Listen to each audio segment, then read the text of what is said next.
Good morning 8th class. हम आज नया न्यू चैप्टर स्टार्ट करेंगे। Lesson number 1 resources and their types. ठीक है, ये चैप्टर आपके पहला होना चाहिए था, हुआ नहीं है, कोई बात नहीं, अब दोबारा कर लेते हैं। Lesson number 1 resources and their types. Resources are essential for our survival. Resources जो है हमारे सर्वाइवल के लिए यानी ह्यूमन बींग्स के लिए बहुत ज़रूरी हैं। ये हमारी नीड्स को पूरा करते हैं। There are kinds of wealth. Human beings के लिए धन का काम कर धन है। एवरी रिसोर्स जिसकी भी यूटिलिटी है भी ह्यूमन बींग्स के लिए वेल्थ का काम करता है। फॉर एग्जांपल जो फूड हम खाते हैं, जो क्लॉथ्स हम पहनते हैं, जो हाउसेस जिनमें हम रहते हैं, ये सब रिसोर्सेज कहलाते हैं। फर्नीचर, यूटेंसिल, स्टेशनरी और व्हीकल, जो हम सब चीज़ें यूज़ करते हैं वो सब मटेरियल से बना होता है। ऑब्टेन फ्रॉम नेचर, लिया जाता है नेचर से, वो सब चीज़ें रिसोर्सेज के अंदर आती हैं। नेचुरल रिसोर्स, वो रिसोर्स जो गॉड गिफ्टेड है, जिसके लिए हमने कुछ नहीं किया, भगवान ने हमें गिफ्ट किया है, जैसे soil, rock, vegetation, mineral etcetera, ये सब नेचर में लार्ज क्वांटिटी में है। Early humans were completely depend upon the environment. Early humans जो है कम्प्लीटली डिपेंडेंट है एनवायरनमेंट पे, अपनी नीड्स को पूरा करने के लिए उन्हें डिपेंडेंट है पूरी तरह से एनवायरनमेंट पे। They were not familiar with the utility and application of these boundaries of nature. वो लोग फैमिलियर नहीं है, जानते नहीं है इनकी यूटिलिटी, सभी रिसोर्सेज जितने भी रिसोर्सेज हैं इनकी यूटिलिटी और एप्लीकेशंस के बारे में नेचर की। रिसोर्स कह, वैसे आप क्वेश्चन ये आता है रिसोर्स कहते किसे हैं? Resource is anything. रिसोर्स उस हर चीज़ को कहते हैं that can be use to satisfied human need. जो भी चीज़ ह्यूमंस की नीड्स को पूरा करती है उनको हम रिसोर्स कहते हैं। A thing become a resource, एक थिंग जब रिसोर्स बनती है जब it utility has been identified. एक थिंग मतलब कोई भी चीज़, आसपास की जो सारी चीज़ें हैं वो रिसोर्स कहलाती हैं, पर वो रिसोर्स तब बनती है जब उसकी यूटिलिटी आइडेंटिफाई होती है कि ये चीज़ ह्यूमन बींग्स के काम की है। जैसे कि ऑयल ऑन अर्थ के ऊपर जो ऑयल है has been million of years. जो अर्थ के ऊपर ऑयल है वो अब से नहीं है बल्कि मिलियन ऑफ ईयर से है। But it become a resource, पर ये रिसोर्स तब बना जब ह्यूमन ने सीखा कि कैसे इसका यूज़ किया जाता है। यानी वो अर्थ में बहुत सारी ऐसी चीज़ें हैं जो अर्थ के अंदर हैं, आगे यूज़ की जा सकती हैं, पर हम उन्हें भी यूज़ नहीं कर रहे हैं, तो वो तब तक रिसोर्स नहीं है क्योंकि उसकी कोई यूटिलिटी नहीं है, हम उसको कोई यूज़। तो यूटिलिटी ऑफ एनी रिसोर्स, यानी जो यूटिलिटी है हर रिसोर्स की, नेचुरल रिसोर्स की, उसको हम डिटरमाइन करते हैं फॉलोइंग फैक्टर से कि किस फॉर्म से नेचुरल रिसोर्स को निकाला जा रहा है, कौन से प्लेस से निकाला जा रहा है, क्या एफर्ट कर रहा है, मतलब उसको निकालने के लिए क्या कोशिश कर रहे हैं, और कॉस्ट, कितनी कॉस्ट लग रही है, इन सब पे डिपेंड करता है उसकी यूटिलिटी कितनी होगी।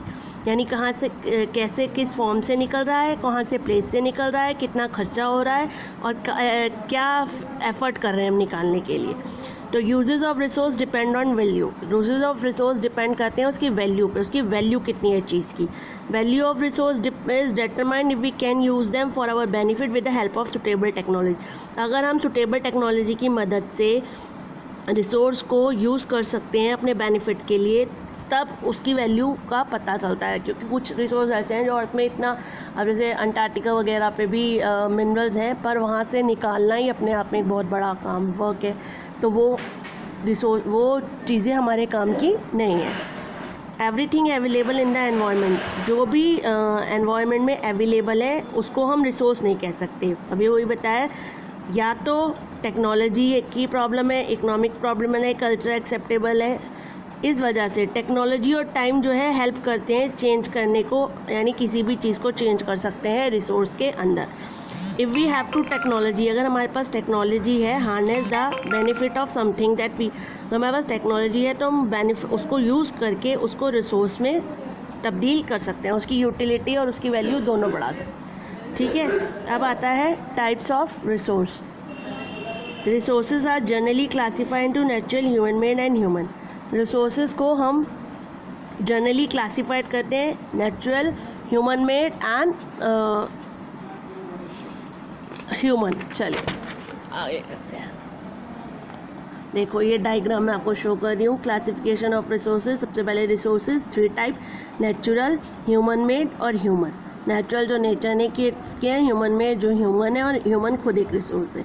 अब नेचुरल के फिर आगे पार्ट आते हैं, ओरिजिन, डेवलपमेंट, रिन्यूएबिलिटी और डिस्ट्रीब्यूशन।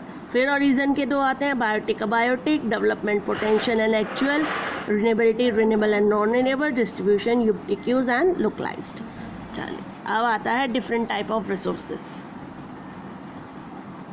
नेचुरल सबसे पहले आता है, नेचुरल रिसोर्सेज क्या होता है? Everything acquired from the environment, वो सारी चीज़ें जो एनवायरनमेंट से लेते हैं, यूज़ करते हैं, लिविंग ऑर्गेनिज्म जिसमें गॉड का ही हाथ है, ह्यूमन ने कुछ नहीं किया, जैसे air, water, soil, mineral, fossil fuel, plant, wild life, ये सब नेचुरल रिसोर्स कहे जाते हैं क्योंकि ये सब ह्यूमन ने नहीं बनाया है।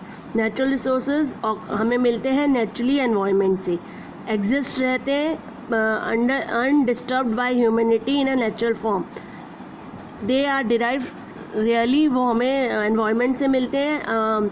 सम natural resource can be use directly, कुछ रिसोर्सेज तो ऐसे हैं जिनको कुछ चेंज नहीं करना पड़ता, हम डायरेक्टली यूज़ करते हैं विदाउट मॉडिफाई, विदाउट चेंज किए, प्रोसेस किया, हम उन्हें यूज़ करते हैं।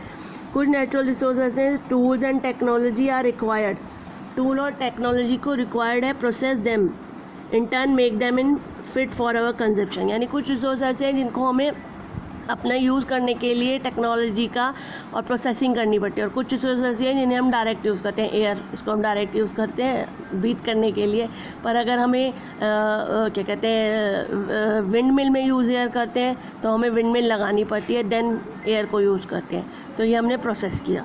ठीक है, फॉर एग्जांपल जैसे एयर, फ्रूट, सनलाइट, कैन, इनको तो हम डायरेक्टली यूज़ करते हैं, पर अगर हमें मिनरल्स को यूज़ करना होता है तो पहले इनको हमने माइन से निकालना पड़ता है, इनको सेपरेट करते हैं, देन फिर हम इन्हें यूज़ करते हैं। Natural resources can be classify on the follows, natural resources को भी हम 2 पार्ट में on the basis of origin के हिसाब से आता है, biotic and abiotic. All living things, जितने भी लिविंग थिंग्स हैं उनको हम बायोटिक रिसोर्स कहते हैं, ये हमें बायोस्फीयर लाइफ से मिलते हैं, जैसे such as human beings, flora and fauna, fisheries. Most of the biotic resource are reproduce, इनको दोबारा बनाया जा सकता है गिवन फेवरेबल एनवायरनमेंट कंडीशन, यानी अधिकतर जो इनमें से ह्यूमन बींग्स दोबारा हो सकते हैं, फ्लावर, प्लांट, ये सब, तो ये अधिकतर रिप्रोड्यूस होते हैं और फेवरेबल एनवायरनमेंट कंडीशन हो चाहिए इन्हें बस। अबायोटिक नाम से पता चल रहा है, ये सब हमें नॉन लिविंग थिंग से मिलते हैं। नॉन लिविंग थिंग से जो मटेरियल्स रिसोर्स मिलते हैं उनको हम अबायोटिक रिसोर्स कहते हैं, जैसे wind, water, air, rocks, metal. इनका resources exist very quickly, this can not be reproduce by human effort. उनमें से कुछ रिसोर्स ऐसे हैं जैसे कि खासकर एयर, वो रॉक्स, मेटल, ये एग्जिस्ट, मतलब अगर हम इन्हें को नहीं बचाएंगे तो एक टाइम आएगा ये खाली हो जाएगा हमारा अर्थ, तो दिस कैन नॉट बी, ये कुछ रिसोर्स इनमें से ऐसे हैं जो दोबारा ह्यूमन एफर्ट भी करे तब भी हम इन्हें रिप्रोड्यूस नहीं कर सकते। On the basis of development के हिसाब से सबसे पहले आ गया आपका potential resource. Potential resource those resource, उन रिसोर्सेज को कहते हैं potential resource which are found in the region, जो उस एरिया में है, हमें मालूम भी है पर हमने उनको अभी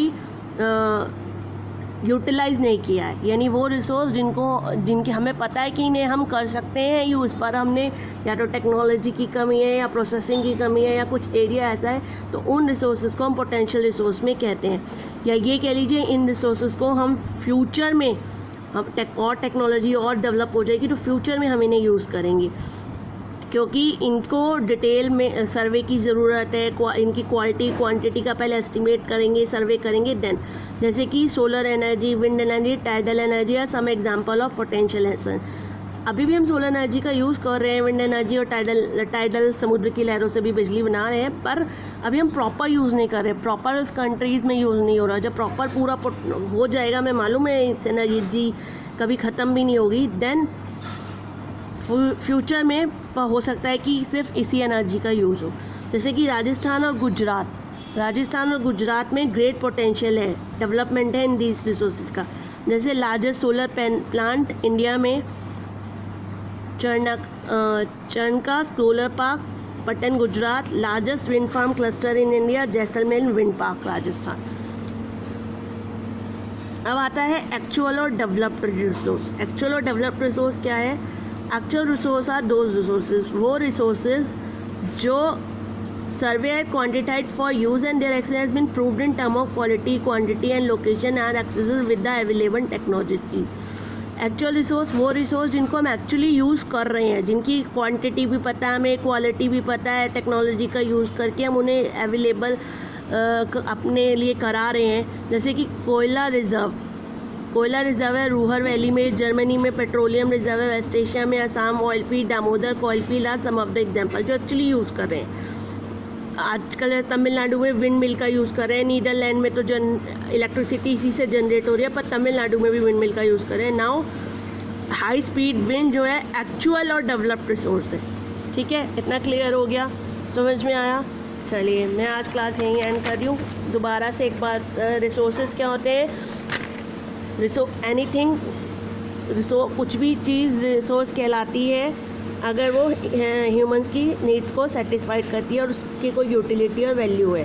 टाइप्स ऑफ रिसोर्स, सबसे पहले नेचुरल, ह्यूमन मेड, ह्यूमन. उसके बाद natural resource, origin, biotic, abiotic, development, potential, actual, renewability के हिसाब से रिन्यूएबल, नॉन डिस्ट्रीब्यूशन के यूबिलिटी एंड लोकलाइज्ड.